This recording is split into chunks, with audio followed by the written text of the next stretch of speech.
here with mayoral candidate Jimmy Pereira, and we were just discussing a few issues. One was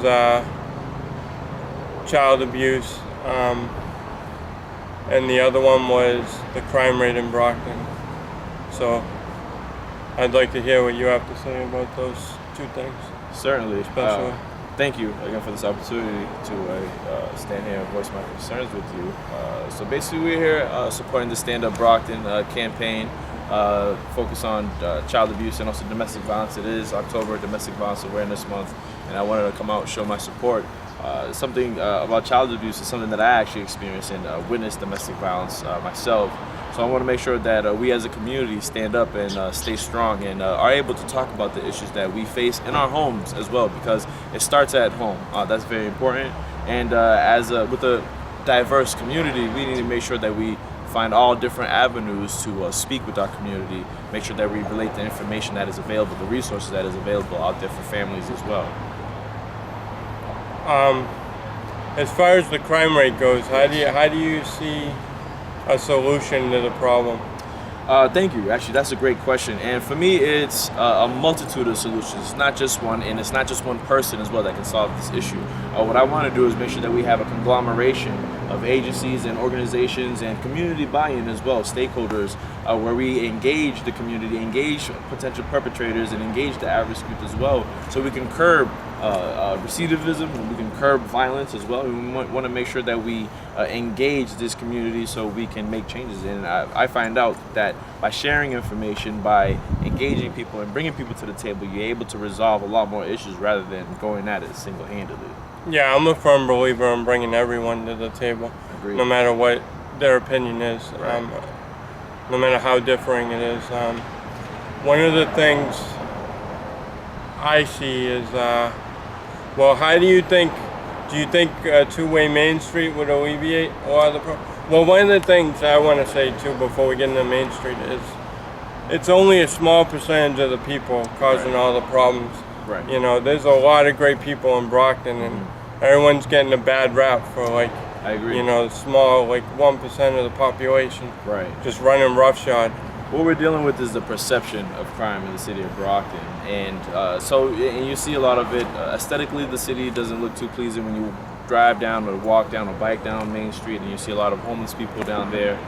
For me, it's about bringing people to the table and finding solutions. So looking at where we could either relocate services and provide services on a Housing First Initiative complex. What I want to do is look at maybe even having support from the CSX property owners at the rail yard on Packard and Boyden, and have a Housing First Initiative development where the homeless will be able to go have apartment complex style living, and they'd be able to have their belongings secured in their closet space and their room space. And right next to the development will be a location where they'd be able to go and receive services such as workforce development training, hygiene adequacy training as well, Dress to Success. There'll be a cafeteria there as well where they could receive hot meals and also learn how to work in the back as well too. So for me, again, it's about working with a lot of different agencies, a lot of different organizations. It's what I've actually experienced through my professional background as a regional planner and as a healthy design coordinator in the city of Springfield as well. And that's how you solve it. It's looking at the different issues, homelessness, transportation issues as well. Yes, if you do bring it to two-way Main Street and two-way streets around Main Street as well, you bring more traffic, more foot traffic as well. And that's what you need to curb crime, is more eyes on the street, more feet on the pavement, whether it be police officers walking the beat or regular citizens, active citizens that are being vocal about the concerns they have in the community. All right, well, without getting too much into it, because we're trying to keep it short for, the audience, I think taking the one-way streets and making them two ways, I know for a fact with,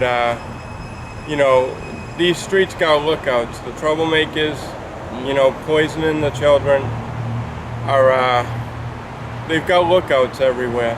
And they play the one ways to their advantage. That wouldn't happen if everything was two ways. I'll just say that much, without going into further detail. Regional director of Springfield, what sort of stuff did you do with that? I didn't know that about you. Oh yeah, definitely. As a healthy design coordinator, we were looking to influence and educate the city government about raising and awareness and making improvements for bicycles, pedestrians, and those with mobility issues in the city of Springfield.